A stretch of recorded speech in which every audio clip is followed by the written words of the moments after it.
Now, usually when I start recording, for whatever reason, it encodes and it messes up everything. So hopefully that's fixed by now. Yeah, I'm going to answer some questions from formspring.com/itmeJP. You can submit them. I'll probably be doing this daily. For now, I don't really know what else to do content-wise because I've been so busy with work-related stuff. I got to do a voiceover actually after this. Just remembered. Anyways, we're gonna answer some questions. Also, let me know if you guys have any ideas of what you want to see on the channel, whether it's interviews, whether it's really anything. I really have no limits, except time, kind of. But yeah, let me know. Send me a PM, post in the comments here. Shoot me a tweet at twitter.com/itmeJP. Just let me know. Anyways, from Sharnarkin, Statarkin, I don't, Sergeant Archon, I don't know, something Archon. How fast is your upload speed? Has it always been that fast since you've been live streaming, or did you decide to upgrade? When I started State of the Game, I think I had 20 down, 1 up when I was in San Antonio. I think that's about right. Here in Galveston, I pay for Comcast business class line. It's like $250 a month. I get 50 down, 10 up. That also includes phone though. So, yeah. Oh, I didn't know what that MLG box was. When will we see a list of invitees for MLG? Probably this week. I'm not really sure when New York is thinking about releasing those. I know a lot of people want to see them. So yeah, we'll see. I don't know if it'll come out this week or when exactly it'll come out, but sooner than later, right? I mean, the tournament starts, what, next week on the 31st, I think, is the first qualifier. So pretty soon, I would think. You don't have to wait too long for that. Dear JP, if you could prepare and eat any meal with any pro gamer, who/what would it be and why? Examples are pizza with Tyler, steak with Jeff, etc. I feel like the food of choice for esports people is Korean barbecue. I think that's probably the number one thing that everyone eats when you go out. I think it'd be fun to have Korean barbecue with Boxer. I've heard he's a pretty good guy to drink and eat with. I've also heard Nestea is a pretty fun guy to eat and drink with from Wani. He said he actually wants to take me and Nestea out in the future. So Wani plus a Korean Boxer and Nestea I think would be a lot of fun. I think Boxer would probably have a lot more fun stories. He can kind of tell you about the history of Korean esports and some of the crazy shit that he's done and been through. And then just talking to Nestea, I get Zerg tips, see what it's like to be rich as hell because he won StarCraft tournaments. I think that'd be pretty cool. But definitely the food of choice would be Korean barbecue. Any final word? Sorry, someone messaged me. Any final word on how to pronounce Artosis' child? I don't know. He's going to be on the show on Thursday. I spoke with him last night. He's now at home with his kid. He's happy about that. So we'll ask him on how to pronounce his child's name and then just say the direct opposite of that from now on. I think that's about right. How did you get to Masters in StarCraft 2? What did you work on the most? This is going to sound pretty cocky, but ever since I played StarCraft 2, even back in the beta, I was always Diamond and or Masters, whatever the highest thing was. I don't know why my AC just shut off. I have a pretty easy time learning games. For whatever reason, I can pick them up in a day or two. I also played a lot of StarCraft 1. when it first came out when I was like 13 or 14, and I've always been really good at RTS games on the learning level, on like the intermediate level, but I have a hard time kind of leveling up from that in a lot of the games. I would say, what did you work on the most? For someone who's probably learning to play the game, it'd probably be best just to practice one build and do that build over and over and over and over and over. Regardless of matchup, I would say that'd probably be best to start off with. And if you end up losing, don't change anything. Just understand that build might lose to that. And if there's something subtle you can change, then change it. But really, just playing more is probably the best thing. I mean, hitting that fucking button is probably the most important thing. Even for me, I don't hit fine game enough, and I think that's definitely why my skills kind of deteriorated over time. But yeah, just play a lot. I think that time is probably the most valuable asset when it comes to learning anything, and probably StarCraft 2, it's the biggest thing for sure. So yeah. What do you think about console shooters? Do you think they will last? Well, the obvious answer to the second part of that question is yes.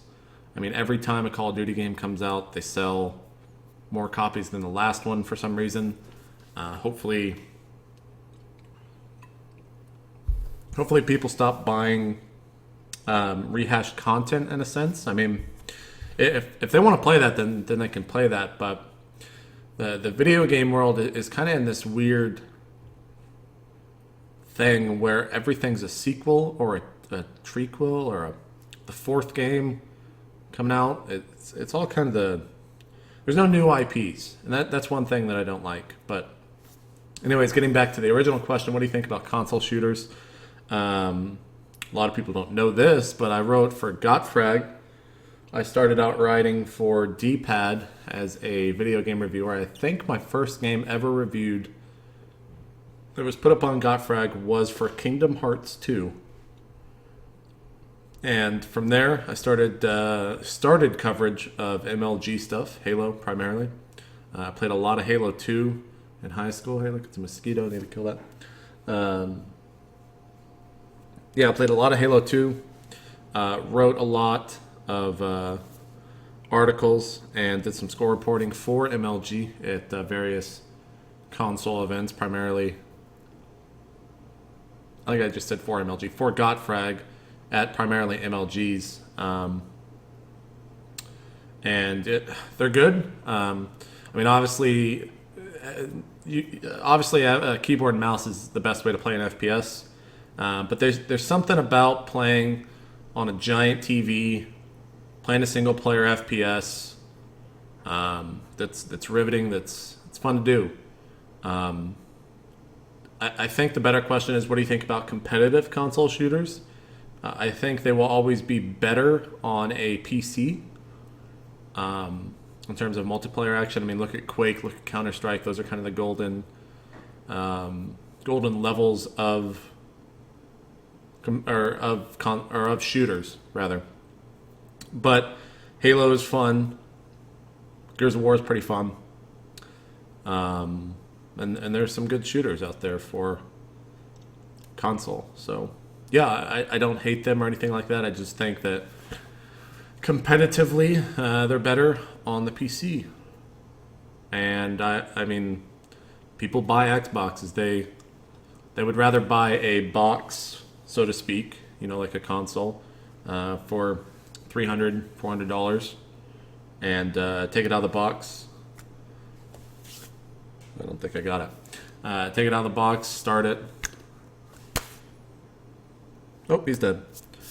Take it out of the box, start it, plug it in, and play, and it works. With a PC, there's a bunch of other settings and stuff like that, and there's always going to kind of be that barrier that people have to break through for PCs. But I think that consoles will pretty much always be like that. There's always going to be a place for consoles, and yeah, I don't think console shooters are going away. If anything, I'd like to see some some new stuff. I think, although it's not an original IP, I think Bioshock Infinite is doing some cool stuff. That's kind of where console shooters, I think, come into play, is the narrative that they tie into them. You can't really find, this kind of goes for all games, but you can't really find a game that's built for the PC with the same narrative. Maybe Half-Life. I take that back. Half-Life. Portal 2, but Portal's also multi-console, so I don't know. Console shooters are here to stay, and they're definitely going to last. Next question. Will MLG have a caster couch this year? And what's your main goal with State of the Game this year? I hope that we have the caster couch. One of the weird things that people don't really think about is that a lot of these organizations, DreamHack, IPL, MLG, NASL,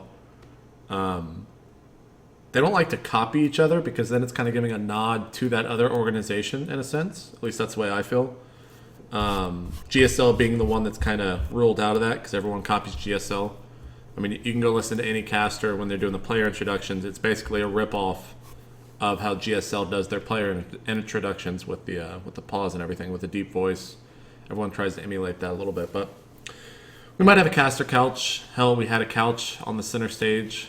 We never used it. It was just kind of there to take out that white space, so to speak, on the stage. But I think that there's definitely something to be said about the fact that the commentators can throw to a quote-unquote panel of experts and discuss the game, let the two casters take a break, whether it's 3 minutes or 4 minutes. Once the game's ready, throw it back to them, and it's a good synergy. Those people can kind of be exposed on the stage as well. So I hope we have one. I think we'll be talking about that, we being MLG, probably in a week or two once we plan a lot of the live event stuff. So we'll see. What's your main goal with State of the Game this year? My main goal is to do as many shows as possible, get a sponsor for the show, make it profitable, and make interesting content each week that people want to see and watch. And hopefully I do that. We'll see. It's a lot of work. Do you also like stuff like brandy and cognac? I'm not the biggest brandy fan. I have had some cognacs before. Hennessy being one of them. Henny and Coke is what I had. It was alright. It's a pretty rich tasting liquor, like at least in my experience. More of a mixed drink guy. Jack and Coke is probably the go-to bar drink. Vodka club soda is good. Vodka anything is good. Vodka Sprite, vodka. Really, I think vodka Sprite's probably one of my favorite party drinks because it just tastes like Skittles. If you've never had it, go try it.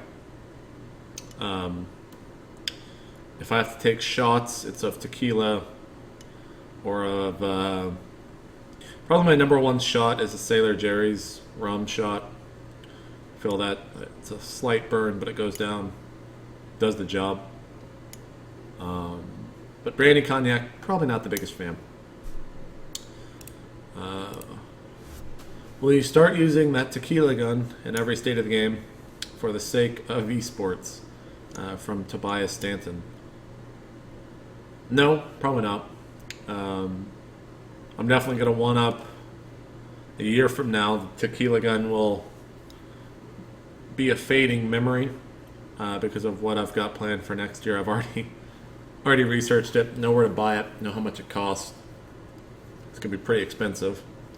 Kind of going back to what the goal is for State of the Game, I think it would be awesome if we did one State of the Game, probably the last one of the year, or if we reach 100, episode 100, we're on 60 We'll probably be on 61 this week. Depends on how many more half episodes I do.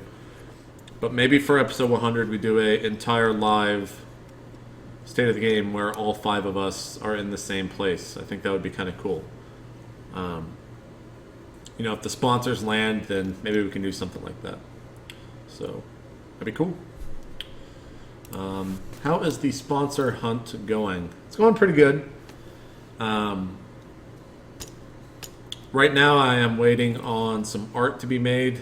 Then I got to send out to one sheet to a lot of the potential sponsors with. Sean just messaged me. What do you want, Sean?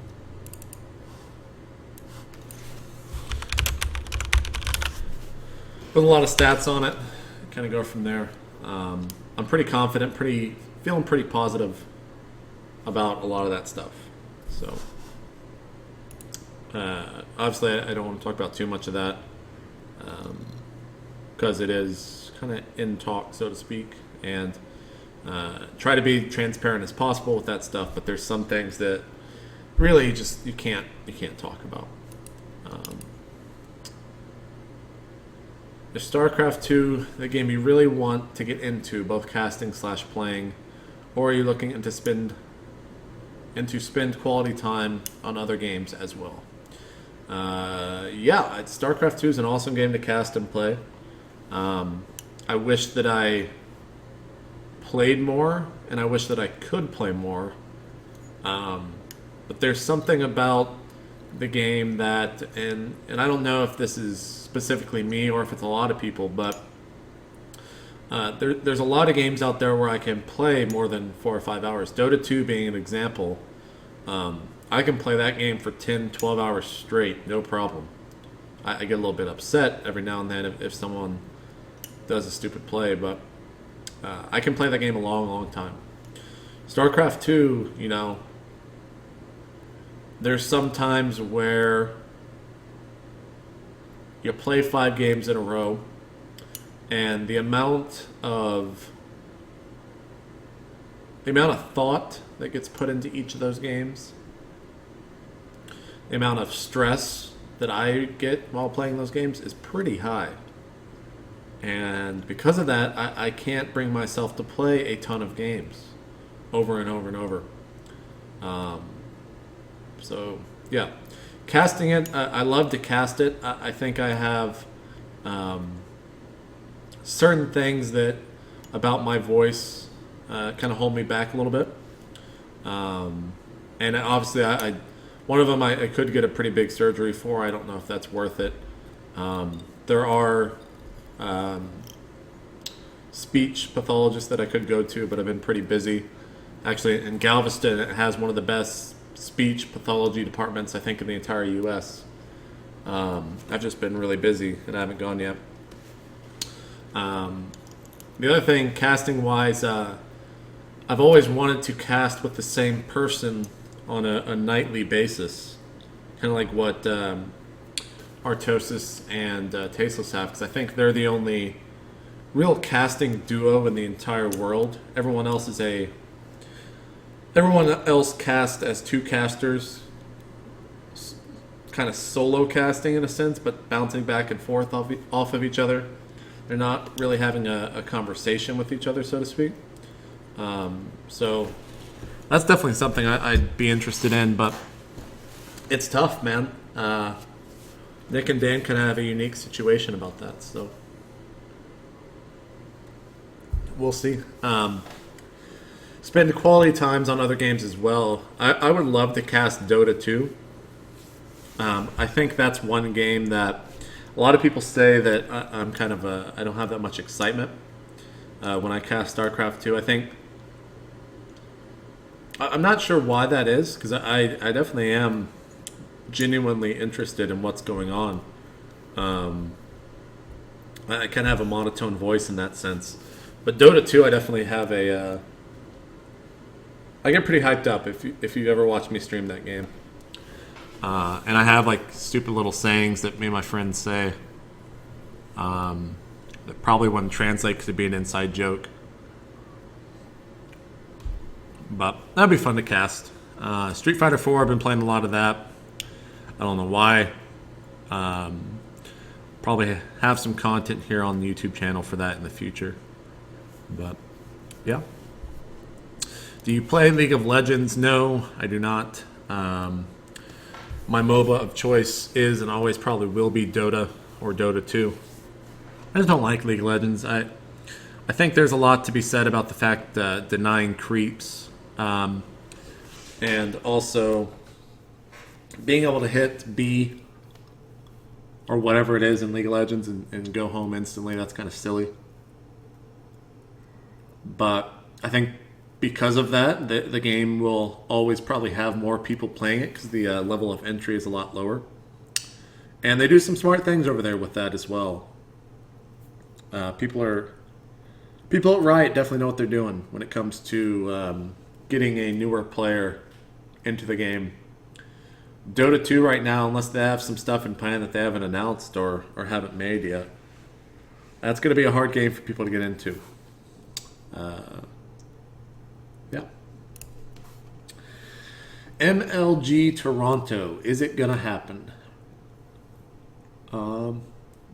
Pretty sure Sundance was up in that area, Canada at least, that area, north of the United States. A while back, he tweeted about it. I don't know. We'll see. A lot of the stops I don't have any say in, and I usually find out right around the time everyone else does. So I do not know. I'd love to go to Toronto, but please don't make me go in the winter. It's way too cold. Could you please name your personal top 5 within esports? Doesn't matter if they are players, managers, etc. Love State of the Game and miss SC Center. You know, I was thinking about bringing SC Center back. I don't know if Patrick is down to do that. But then I run into the issue of how can I report news as a MLG employee, you know? It's kind of weird. Personal top 5 within esports. Wani's definitely one of them. That guy pretty much runs StarCraft 2 in Korea in terms of, I mean, he ran the entire WCG tournament, not just StarCraft, but everything, which is remarkable. One guy doing that. But contacts going in and out of Korea, he's the guy to go to. And he does a lot of stuff behind the scenes that no one knows about. So he's an awesome asset to have.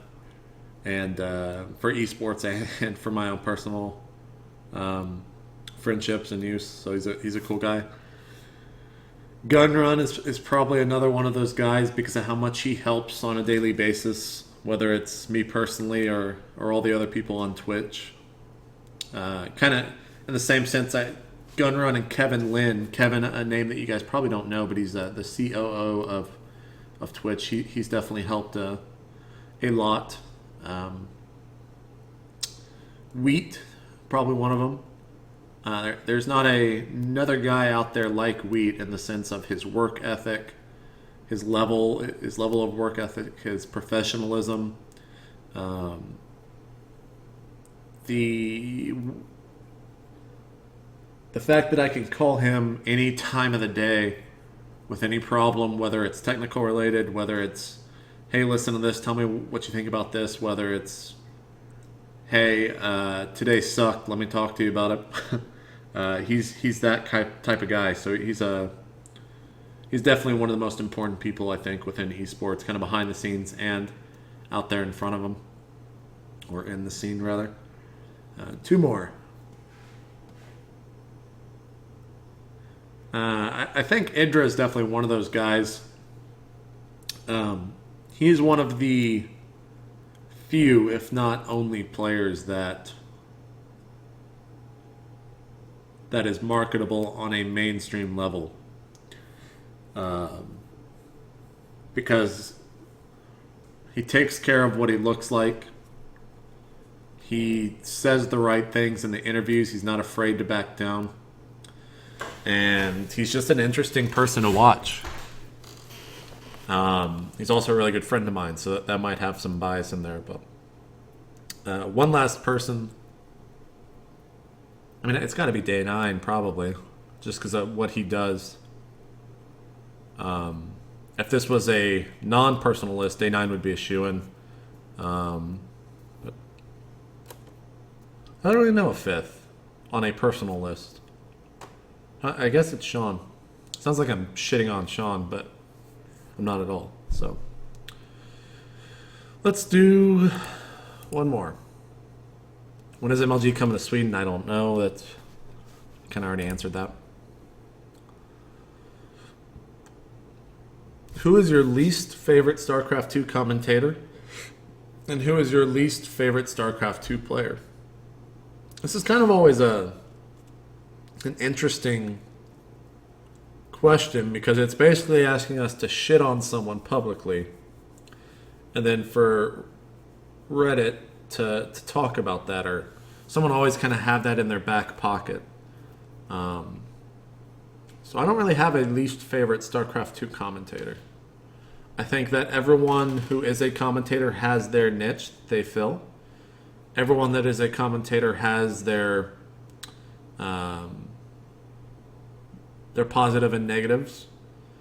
There's no one perfect commentator. Everyone kind of has a flaw, so to speak, at least in my eyes.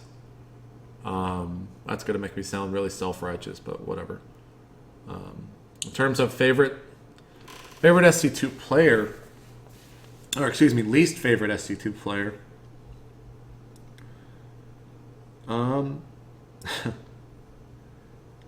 The joke answer, it's watching Boxer play a TVT because that guy does not give up.